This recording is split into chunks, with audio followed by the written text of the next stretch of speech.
Hello and welcome to true aspirant series.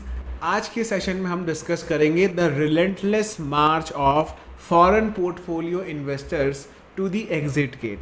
अब यहाँ पर हम बात करेंगे कि इंडिया से फॉरेन पोर्टफोलियो इन्वेस्टर्स क्यों छोड़कर जा रहे हैं। आपको यहाँ पर समझना क्या है क्लास कि यूपीएससी ना कभी कभार यही पूछ लेती है कि फॉरेन पोर्टफोलियो इन्वेस्टर होते क्या हैं और ये इन्वेस्ट क्या कर रहे हैं, इन्वेस्ट में कहाँ पे इन्वेस्टमेंट कर रहे हैं ये, राइट। अभी क्या है कि बहुत ज़्यादा हमें सेलिंग नज़र आ रही है फॉरेन पोर्टफोलियो इन्वेस्टर्स की। फॉरेन पोर्टफोलियो इन्वेस्टर्स वो इन्वेस्टर्स होते हैं जो हमेशा अपनी कंट्री के बाउंड्री के बाहर पैसा इन्वेस्ट करते हैं। तो सपोज यूएस के, सिंगापुर के इन्वेस्टर्स इंडिया में पैसा इन्वेस्ट कर रहे हैं, इंडिया के स्टॉक मार्केट में, इंडिया के डेट फंड्स में, म्यूचुअल फंड में। लेकिन ये लोग जो होते हैं ये कभी भी कोई एक्टिव पार्टनरशिप नहीं रखते हैं किसी भी कंपनी की। ये बस अपने शेयर्स में पैसा इन्वेस्ट करते हैं और पैसा शेयर जैसे ही शेयर प्रॉफिट देता है ये लोग उस शेयर को बेच कर निकल जाते हैं। यहाँ पर आपके लिए कुछ फिगर्स इंपॉर्टेंट है कि इंडिया में कितने रुपए की जो है वो सेलिंग हुई है, कितने रुपए का जो प्रोडक्ट है या मार्केट में जो माल है इन्होंने कितने रुपए का प्रोडक्ट बेचा है। अब आपको यहाँ पर समझना है कि FPIs have been on a selling spree, मतलब ये बहुत तेज़ी से जो है वो अपने माल को बेचते जा रहे हैं। जब मैं माल बोल रहा हूँ तो माल का मतलब है स्टॉक मार्केट में जो स्टॉक्स इनके पास होते हैं, शेयर्स जो होते हैं कंपनी के। तो 2022 में हमें वर्स्ट सेल ऑफ देखने को मिला है। अभी हम जुलाई में हैं, ये पिछले महीने के बारे में बात करी जा रही है कि 2022 जून में हमें नज़र आया कि हमारे FPI हैं वो बहुत ज़्यादा अपने स्टॉक्स को बेच चुके हैं। जब हमारी कंट्री में मार्च 2020 में लॉकडाउन लगा था तो तब भी FPIs ने 50,000 करोड़ रुपए की सेलिंग करी थी। देन उसके बाद 44,000 करोड़ रुपीस की अलग सेलिंग करी। Then June was also on the 9th on the trot that FPI ने अपने नेट एसेट्स को जो है वो यहाँ पे सेल करा। देन आपको यहाँ पर क्या समझना है कि FPIs जो वो होते हैं जो इक्विटीज़ में, बॉन्ड में, म्यूचुअल फंड में इन्वेस्टमेंट करते हैं और ये एक्टिव पार्टनरशिप नहीं जो है वो नहीं रहते हैं ये। मतलब जैसे सपोज मेरे पास किसी कंपनी के 15% शेयर हैं तो ये रूल है सेबी की तरफ से, अगर कोई भी पर्सन 10% से ज़्यादा किसी कंपनी के शेयर होल्ड करता है तो वो बोर्ड ऑफ डायरेक्टर की मीटिंग में हिस्सा ले सकता है, इन पर्सन और ऑन इंटरनेट एज वेल। आपको यहाँ पर समझना क्या है कि ये लोग अपना कंट्रोल जो है वो बिल्कुल भी एग्जर्ट नहीं करते हैं कंपनी के ऊपर। ये कंपनी को फ्रीली फंक्शन करने रहते हैं, बट ये क्या करते हैं कि जैसी कंपनी का शेयर प्रॉफिट देता है ये लोग एग्जिट कर जाते हैं, राइट। तो यही कुछ चीज़ें जो हैं वो आपको समझनी है। अब यहाँ पर ये है कि ऐसे क्या फैक्टर्स हैं जब FPI आएगा। तो promise of attractive returns on the back of economic growth draws investors. तो आपको नज़र आएगा कि हमारी कंट्री में नेशनल सिक्योरिटी डिपॉजिटरीज लिमिटेड, इनके पास सारा डेटा होता है कि FPIs कितने रुपए पहले लेकर आए थे और कितने रुपए अब लेकर आ रहे हैं। तो 2002 की बात है जब हर्षद मेहता की डेथ हुई थी, तब हमारा जो मार्केट है वो बुलिश होना चालू हो गया था, स्टॉक मार्केट इंक्रीज़ होना चालू हो गया था क्योंकि लोगों को लग रहा था कि अब जो ये मार्केट इंक्रीज़ हो रहा है ये रियल टर्म वैल्यू पे हो रहा है। हर्षद मेहता के टाइम पर जो मार्केट है उसकी वैल्यू जो थी वो बबल बना दी गई थी जानबूझकर। तो वो एक बहुत बड़ी चीज़ थी, उस समय पे मार्केट को बहुत ज़्यादा बढ़ा चढ़ा के ओवर वैल्यू कर रखा था, लेकिन अब ऐसा नहीं है। अभी 2002 में जो FPIs का हमें नज़र आ रहा है वो आ रहा है डेटा कि FPIs 3500 करोड़ कुछ लेकर आए थे, ये 3682 करोड़ है, इतना ही कुछ लेकर आए थे। लेकिन ये इसका आप मानो 30 मल्टीप्लाई लेकर आए वो 2010 में, मतलब कुछ 1,80,000 करोड़ रुपए, 1,80,000 करोड़ रुपए लेकर आई ये 2010 के अंदर, और 2017 में हो गया 2 लाख करोड़ रुपए। मतलब इतना पैसा उन्होंने हमारी स्टॉक मार्केट में इन्वेस्ट कर रखा है। अब आपको पता है कि जब बहुत ज़्यादा लोग हमारे स्टॉक को खरीदेंगे तो स्टॉक में आ जाएगी स्कार्सिटी, स्टॉक की अवेलेबिलिटी हो जाएगी कम। और जब किसी भी चीज़ की अवेलेबिलिटी कम होती है और उसका डिमांड बहुत तेज़ी से बढ़ता है तो क्या होता है, स्टॉक का प्राइस इंक्रीज हो जाएगा। सेम चीज़ यहाँ पर भी हुई। तो आपने देखा जब लॉकडाउन था, जैसे ही प्राइम मिनिस्टर ने लॉकडाउन को इम्प्लीमेंट करा तो हमें क्या नज़र आया कि हमारा जो इंडेक्स है, सेंसेक्स है, निफ्टी है, ये 42,000 पे ट्रेड कर रहा था सेंसेक्स उस समय पे। वो इतना ज़्यादा सेल ऑफ हमें नज़र आया स्टॉक्स के अंदर कि स्टॉक्स की वैल्यू रिड्यूस हो गई। And Sensex is made up of top 30 companies of the Indian market. उसमें से रिलायंस भी एक है, TCS भी एक है, विप्रो भी एक है। तो जो सेंसेक्स है उसकी वैल्यू 42,000 रुपीज़ से 25,000 तक आ गई। निफ्टी जो 12,000 का था वो 7,000 रुपीज़ का रह गया। Bank Nifty which is index for the banks का इंडेक्स है, वो भी हमें नज़र आ रहा है कि 25,000 से वो 18,000 पर आ गया। तो ये हमें क्या समझ आ रहा है कि जैसे जैसे मार्केट में हमें अनसर्टेनिटी नज़र आती है, जैसे जैसे हमें मार्केट के अंदर ऐसा लगता है कि कहीं और पे अगर बेटर अपॉर्चुनिटी है, तो जो फॉरेन पोर्टफोलियो इन्वेस्टर्स हैं वो इंडिया से एग्ज़िट करने की कोशिश करते हैं। तो हमें क्या नज़र आया कि FPIs ने 1,18,000 करोड़ रुपए विड्रॉ करे मार्च 2020 के अंदर, जिस महीने इंडिया ने लॉकडाउन को अनाउंस करा। सेंसेक्स 42,000 से 25,000 पर आकर गिर गया। देन आपको यहाँ पर ये समझना है क्लास की FPI जो है वो ढूंढ क्या रहा है।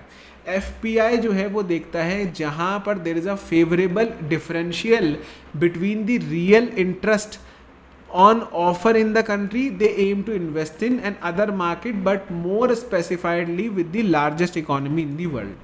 अब आपको यहाँ पर समझना है जो FPI है वो ये देखता है कि रियल इंटरेस्ट रेट हमारी इकोनॉमी में कितना चल रहा है। मतलब क्या, रियल इंटरेस्ट रेट को आप बोलोगे कि एडजस्टेड इन्फ्लेशन। सपोज आपकी जो इनकम है वो बढ़ रही है महीने की साल के हिसाब से 6% पर, 6% पर यहाँ पर वो बढ़ रही है, ठीक है। लेकिन जो इन्फ्लेशन है वो 7.5% है, 7.5% है। तो मतलब हमारा जो रियल इनकम है वो -1.5% है। तो जहाँ पर रियल इंटरेस्ट रेट ज़्यादा होगा, जैसे इंडिया में रियल इंटरेस्ट रेट रिलेटिवली ज़्यादा है, तो आपको नज़र आएगा FPI जो है वो इंडिया में इन्वेस्ट करना पसंद करेंगे। लेकिन अगर इंडिया में इन्फ्लेशन ज़्यादा और तेज़ी से बढ़ने लगा तो वो यहाँ से भी एग्जिट कर देंगे। अब यहाँ पर बोला जा रहा है why FPIs have been selling India holdings. Holding का मतलब है जो शेयर के आपके पास होल्डिंग पड़ी हुई थी। जैसे अगर आज की तारीख में आप एक टाटा मोटर का शेयर खरीद लेते हो तो आपके पास बोला जाएगा कि आपके पास एक शेयर होल्डिंग है टाटा मोटर्स की। तो आपको नज़र आएगा कि FPI ने 50,000 करोड़ रुपए के स्टॉक्स बेचे हैं जून 2022 में।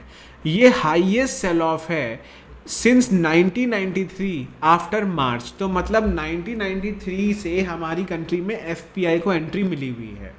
उसके बाद से ऐसा 2 बार ही हुआ है पूरे 20 से 25 सालों में, 20 से 25 सालों में कि एक महीने के अंदर 50,000 करोड़ रुपए से ज़्यादा स्टॉक बेचे गए हैं फॉरेन इन्वेस्टर्स के द्वारा।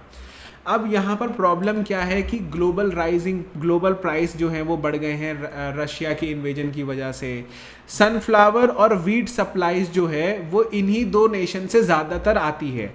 तो जब ये चीज़ स्कारसिटी में आ जाएगी तो हमें नज़र आएगा इनका प्राइस बहुत ज़्यादा बढ़ जाएगा। सिमिलरली इन्फ्लेशन भी तेज़ी से इंक्रीज़ हो रहा है। हमारी कंट्री में एक फ्रेमवर्क एग्रीमेंट साइन हो रखा है RBI और गवर्नमेंट ऑफ इंडिया के द्वारा, और उस एग्रीमेंट में लिखा हुआ है कि हमारी कंट्री में जो इन्फ्लेशन होना चाहिए वो होना चाहिए 2 से 6% की रेंज के अंदर, जिसको हम बोलते हैं हेल्दी रेंज ऑफ इन्फ्लेशन। अगर 2% से इन्फ्लेशन नीचे आता है या 6% से इन्फ्लेशन ऊपर जाता है तो RBI को राइटिंग में जवाब देना होगा कि भाई इन्फ्लेशन जो है वो क्यों यहाँ पर ऊपर और नीचे जा रहा है। अगर वो 2% से नीचे आता है, अगर वो 6% से ऊपर जाता है, तो आपको नज़र आएगा कि इन्फ्लेशन जो है वो RBI के अपर कंफर्ट लेवल से ऊपर ही रन करता हुआ नज़र आ रहा है, अराउंड 7.8% अप्रैल में। देन उसके बाद मई के अंदर नज़र आया 7.04। तो अब रियल इंटरेस्ट रेट कम हो गया है, मतलब इन्फ्लेशन बढ़ रहा है तो इनकम का परसेंटेज हमें कम मिल रहा है। तो FPI यहाँ पर एक सबसे बड़ा रीज़न है कि FPI यहाँ से एग्जिट कर रहे हैं। देन है यहाँ पर purchasing managers index. Purchasing manager index जो है वो यहाँ पर बताता है अगर 50 से ऊपर होता है परचेजिंग मैनेजर इंडेक्स, तो मतलब इंडस्ट्रियल एक्टिविटी में एक्सपेंशन हो रहा है। मतलब क्या होता है, परचेजिंग मैनेजर इंडेक्स में क्या होता है कि हम जब सर्वे करते हैं 400 फैक्ट्रीज और कंपनीज का, इस फैक्ट्रीज और कंपनीज में जाकर हम मैनेजर्स से बात करते हैं कि आपकी जो इंडस्ट्री है, आपकी जो फैक्ट्री है, उसकी परफॉर्मेंस पिछले महीने या पिछले 2-3 महीने में कैसी रही है।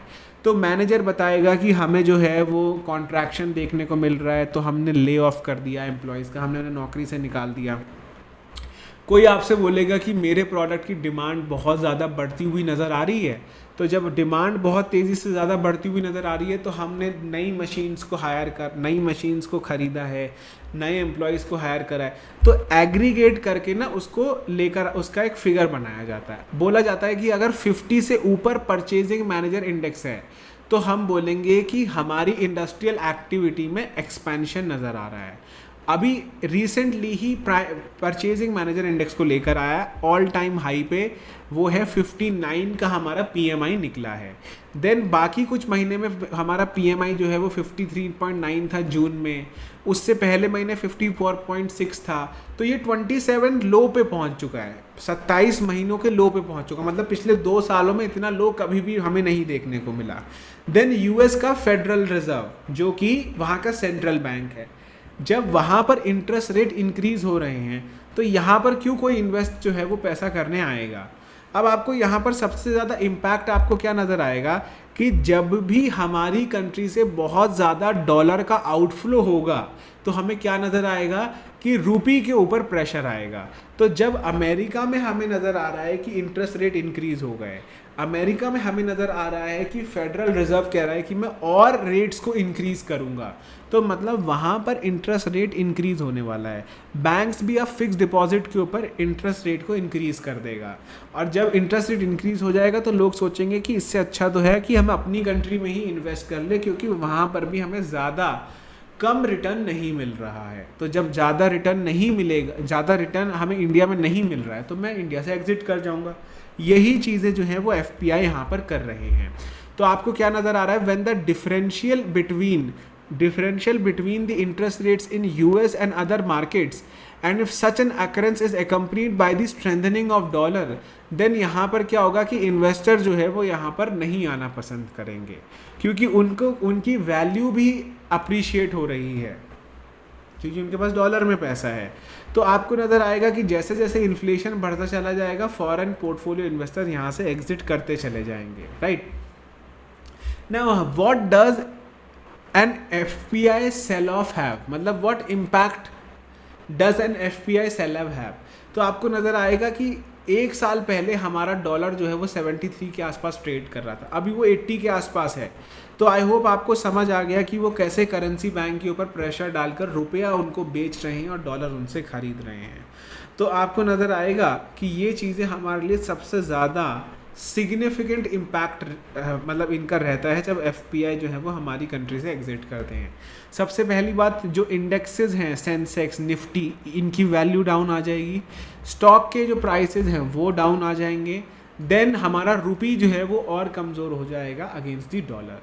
यही चीज़ें जो हैं वो आपको यहाँ पर समझनी है, राइट। देन यूपीएससी क्वेश्चन आपसे पूछेगी कि एफपीआई का क्या इम्पैक्ट है, तो आई होप आपको यहाँ पर यूपीएससी को समझा पाओगे। अगली क्लास में हम डिस्कस करेंगे एनफोर्सिंग दी सिंगल यूज प्लास्टिक बैन। तब तक के लिए thank you, and please share these lessons with your friends and community. Thank you.